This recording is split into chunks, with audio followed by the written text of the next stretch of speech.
Kwani mimba ni yangu ama ni yao? I'll do what I want with my body when I want to do it. And I've just not found the right person right now. It's not for lack of trying. If they're eligible, they better just come talk to me nicely. But really, what you think about me is your problem. That doesn't concern me. I'm just concerned about the opinion of the people that I love. It began as a simple question, one that millions of Kenyan women are asked every single day. When are you getting married? But when the question was thrown at Winnie Odinga, her response broke the internet. I'll do whatever I want with my body, whenever I want to. I haven't found the right person yet. If there are men out there who are eligible, they can just come and talk to me nicely. I'm not in a hurry to get married. I'm still young, in my 30s, and living life to the fullest. I can even have a baby in my 80s if I want to. Her words shocked a nation, especially a nation that still expects its women to settle down, have children, and play by the rules. The criticism was instant. Social media exploded. Some called her arrogant. Others said she was too Western. But for many women, her words were a breath of freedom. Because for once, someone from a powerful family had said the truth out loud, that a woman's worth isn't tied to marriage or motherhood or any timeline society tries to enforce. Being Raila'S daughter is a disadvantage because they don't want to see what I'm capable of doing. They don't want to hear that. They don't want you to walk through the door, certain people, just because of that. However, being Raila'S daughter has enabled me to travel the world, to go to different places. I've been to every country in the EAC except for Burundi. And no offense to Burundi, I love the great people of Burundi, but Winnie Odinga is not just anyone. She is the daughter of Raila Amolo Odinga, a man who has dominated Kenyan politics for decades, a man whose name inspires both loyalty and fear, a man whose struggle for democracy shaped Kenya's history. Now imagine growing up under that shadow. Everywhere you go, you are Raila's daughter. Every opinion you give becomes a political statement, and every photo you post becomes a headline news. Winnie once admitted that she doesn't even get to live a normal life. People don't see her as an individual, they see her as an extension of her father's brand. And yet, despite that pressure, she has managed to create her own voice, raw, authentic, and unfiltered. But getting here wasn't easy. After the 2022 elections, when her father lost yet another presidential bid, Winnie went through one of the toughest periods of her life. She had given everything, her time, her energy, her emotions, working as a digital strategist for her father's campaign. I've seen it all. There's nothing I've not seen. I've seen, we've had protests, we've had, police at the house, shooting at the house, we've had sleeping on the floor. I've been in morgues after protests, looking at bodies, hospitals, ERs. There's nothing I've not seen. And it's tiring. She coordinated online communication, handled international press, and inspired the youth. But when the results came in, it wasn't just Raila lost, it was Winnie too. In interviews, she admitted that the months after the election were dark. She faced depression, she faced public ridicule, she faced betrayal from people who once called themselves family.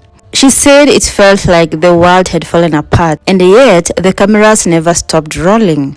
People still wanted interviews, they still wanted her to smile, they still asked, when are you getting married? Can you imagine losing an election, facing heartbreak, carrying a nation's pain, and still being judged for not wearing a wedding ring? That is the world Winnie Odinga lives in. What did you learn when you were growing up in terms of school lessons, subjects? Oh no, I didn't like school. You didn't? No, never liked school. You didn't like school? No, I thought it was just wasting time. Like there was so much action happening in home life. I wanted to just be part of it. That's why also I left uni as soon as I was done. I wanted to be back in there. Back in the action. Yeah. The mix. But if you said the subject, probably history.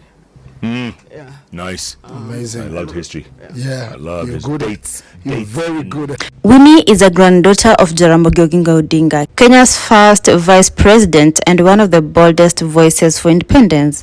Her father Raila inherited that fire, the will to stand against systems, to speak when others are silent, and to fight for what he believes in, even if it costs him everything.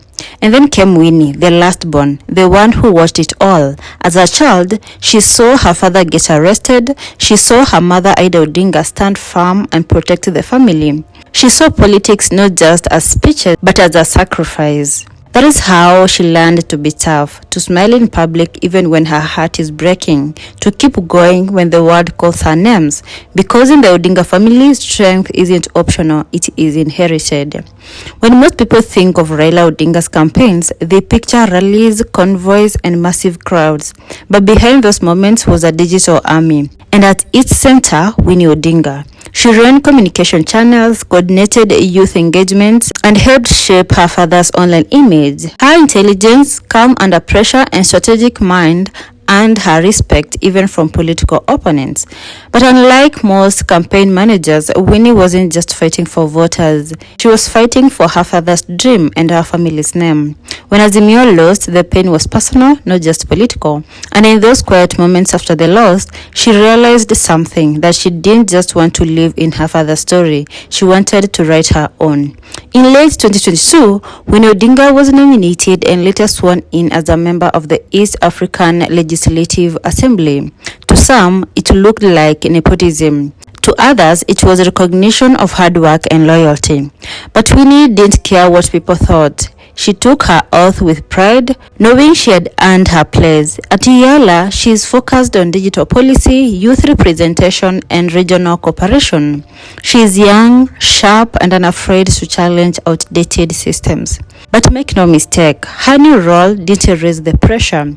If anything, it made her more visible, more judged, and more misunderstood. Still, Winnie kept going, proving that resilience runs in her veins. Away from the podiums and parliament, Winnie is surprisingly simple.